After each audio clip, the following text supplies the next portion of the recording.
Auparavant, Mash est né sans magie, ce qui est problématique puisqu'il s'agit de la chose la plus importante dans la société. Ceux qui peuvent utiliser la magie ont une marque sur leur visage, tandis que ceux qui n'ont pas la marque sont éliminés. Alors qu'il traverse une période difficile, Burneded trouve le bébé abandonné Mash et l'élève. Au fil des années, il a fait beaucoup de musculation et Mash est devenu un spécimen physique. Un jour, la police magique avant de son existence et l'attaque, lui et son père, mais il parvient à les vaincre sans magie, ce qui surprend tout le monde. Le chef de l'unité, Brad, promet qu'ils continueront à le traquer, mais il propose que si Mash devient le meilleur élève de l'école de magie, il ne le dénoncera pas, car cela signifierait que la société l'a accepté. Les choses continuent comme la magie des étudiants qui ont été transformés en piscine de marionnettes pour former une sphère géante d'énergie magique. Mash se tient là alors qu'Abel admet que l'étudiant sans magie l'a surpris en battant Razor car il pensait que Ren était le seul étudiant capable de faire face à son mauvais œil. Le patron du Magia Lupus doute que Mash soit un meilleur utilisateur de magie que Ren qui est un visionnaire divin.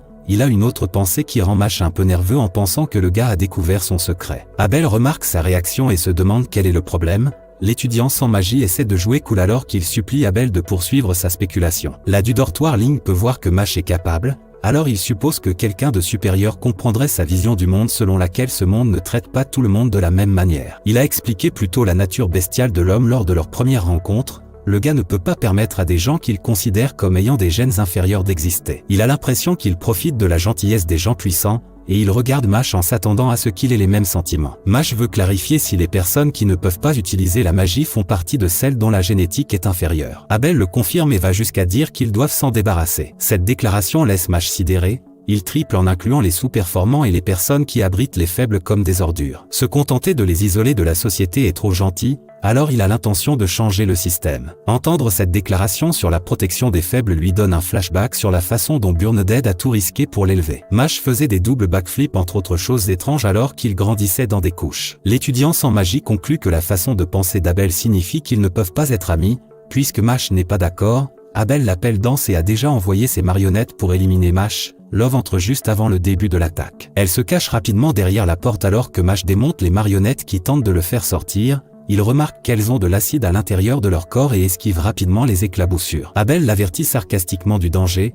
Mash répond en effleurant l'une des têtes de la marionnette cassée et en l'utilisant comme une boule de bowling. Il se déplace à une telle vitesse qu'il détruit toutes les marionnettes se précipitant vers lui en un seul coup. Love regarde la bouche ouverte sur ce dont elle vient d'être témoin. Mash veut revoir le commentaire d'Abel sur les gènes inférieurs et demander que s'il le bête, cela signifie-t-il que le leader de Magia Lupus a des gènes inférieurs? Mash veut aussi savoir où est le mont, mais Abel rejette simplement sa première question car il ne pense pas que ce soit possible. Il dit également à l'étudiant sans magie qu'il ne sait pas du tout qui est le mont, il sait seulement qu'il reçoit le pouvoir magique de ses victimes. Mash est surpris d'apprendre qu'il vit ses idées. Il convoque 3 marionnettes de haut niveau prêtes à montrer à Mash qu'il n'est pas au niveau de l'élitiste. Love regarde avec joie sur son visage en espérant que Mash prenne ce elle et le chef du Magia Lupus aussi, mais leur petite expérience prend fin lorsque les 3 marionnettes passent devant Abel alors qu'elles s'écrasent contre le mur derrière lui. Abel remarque immédiatement que Mash est devenu plus fort depuis leur dernière rencontre. Mash veut juste qu'il révèle où se trouvent les monts s'il gagne, car selon la logique d'Abel, le fort peut prendre de la semaine. Après cet affichage fou, Abel commente à quel point Mash est plus qu'un simple discours alors qu'il s'adresse toujours à lui comme à son subordonné. L'étudiant sans magie prend le compliment. Sa sécurité est testée quand Abel contrôle la main de Mash pour qu'il s'attaque lui-même. Le gars se rend compte que ce sont des cordes magiques contrôlant son mouvement alors qu'il commence à s'étrangler. Il est soudainement libéré alors qu'il se demande quelle était cette sensation. Abel explique qu'il l'a libéré parce que le combat devenait trop unilatéral en sa faveur. Selon Abel, gagner comme ça serait sans classe. Il a une meilleure idée alors que Finn entre sur le champ de bataille en tant que marionnette. Le chef avoue qu'il a capturé son ami et qu'il ferait un bon divertissement. Mais il a quitté Barrett parce que le gars était trop blessé pour être d'aucune utilité. Abel contrôle Finn alors qu'il attend avec impatience un spectacle intéressant.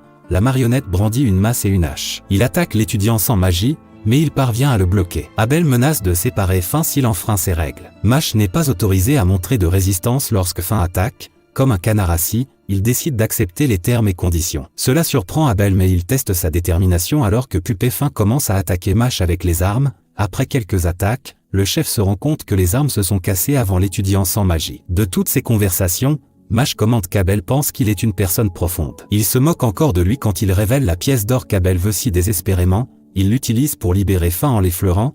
La pièce passe devant lui avant qu'il ne puisse réagir. Elle fait son travail puis retourne à Mash. L'étudiant sans magie prend son retour car la pièce le préfère comme propriétaire. Abel ne prend pas ce manque de respect avec bonté. Alors il capture Mash sérieusement avec ses cordes, mais le gars commence à forcer brutalement pour se libérer. Le chef essaie de tenir le coup, mais ses doigts commencent à claquer alors que Mash se libère enfin et se précipite vers Abel. Il pose un genou volant sur son visage. Cela l'amène à activer son pouvoir qui commence à transformer Mash en une marionnette. Le chef est impressionné que l'étudiant sans magie l'ait forcé à lancer son sort. Au fur et à mesure que la transformation se termine, il appelle Mash sa proie et se rapproche de la jubilation. Le gars étant incapable de bouger, il cherche avec désinvolture dans sa poche la pièce d'or, mais il attrape un chou à la crème à la place. Cela déconcerte Abel, mais un uppercut soudain de Mash le choque encore plus car son pouvoir est censé sceller tout mouvement de la personne qu'il transforme en marionnette. Il sait que le mouvement du gars doit avoir été déclenché par un réflexe spinal qui est un mouvement involontaire que le corps fait pour éviter qu'il ne soit blessé. Ils sont juste surpris qu'il ait une telle réaction quand les gens prennent son chou à la crème.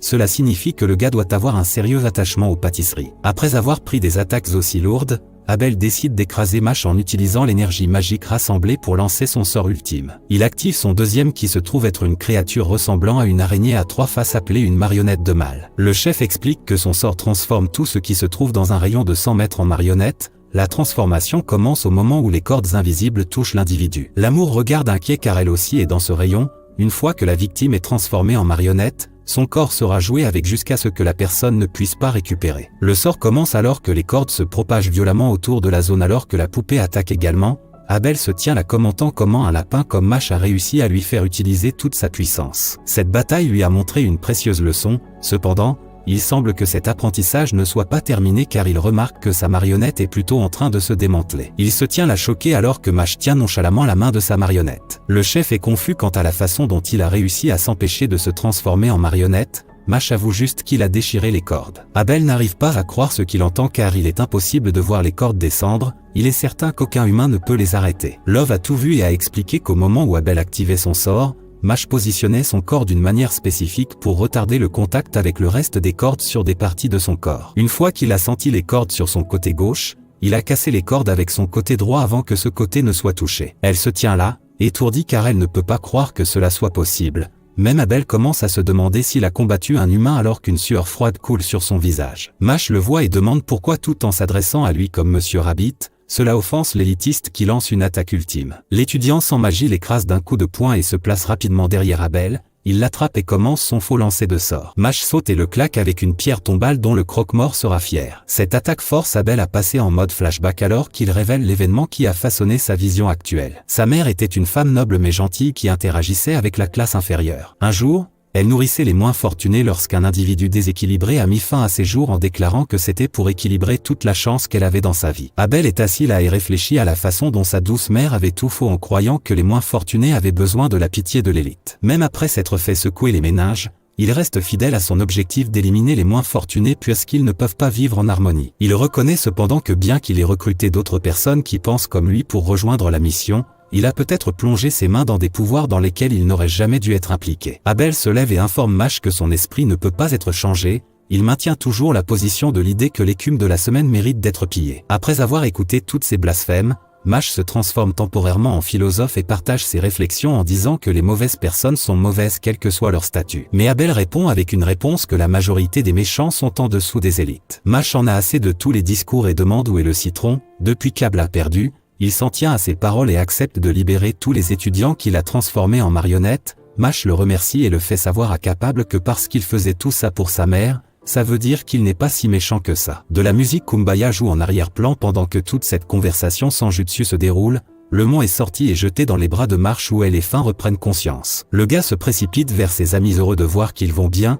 Lemon s'excuse de les avoir inquiétés et ils commencent à psalmodier comme des enfants. Abel les regarde en pensant qu'ils sont des imbéciles. Il lève les yeux vers sa mère pour confirmation. Fin commence à pointer du doigt Mash en l'appelant un héros, tandis que Lemon l'appelle son mari, mais l'étudiant sans magie est trop occupé à célébrer avec ses pièces. Lemon interrompt les bouffonneries pour s'excuser formellement d'avoir causé tous ces problèmes et le remercie pour la sauvegarde. Barrett veut également une certaine appréciation de son béguin Lemon. Il les rejoint alors qu'ils recommencent tous à célébrer. Le visage du gars manque en quelque sorte. Abel les regarde toujours comme s'ils étaient des imbéciles. Fin arrête leur chant et souligne que Lance a disparu, ce qui fait réfléchir tout le monde. Pendant tout ce temps, il marche dans le couloir quand il est arrêté par Ren qui déclare qu'il n'appartient pas à cette école. Avant que Lance ne puisse donner sa réponse, il est attaqué par le visionnaire divin, mais il bloque. Ren est un peu surpris que sa magie ait été déviée. le compteur d'araignées lui dit que celui qui est devant lui a maximisé sa magie. Il est révélé que l'étau coupable jusqu'à l'innocence prouvée de Ren fonctionne lorsque l'imposteur s'expose en dissolvant son camouflage. Il était certain qu'il pouvait tromper tout le monde puisqu'il utilisait le visage de Lance. L'imposteur s'appelle Cell qui est membre de l'Innocent Zéro, une organisation de magie noire travaillant dans l'ombre de la société. Ren l'appelle un rat d'égout alors qu'il se demande ce qu'il fait à l'école. Cell laisse seulement entendre qu'il recherche quelque chose de très important qui devrait être à l'académie au moment où il parle. Ils ont demandé à Abel de le chercher, mais il ne l'a pas trouvé.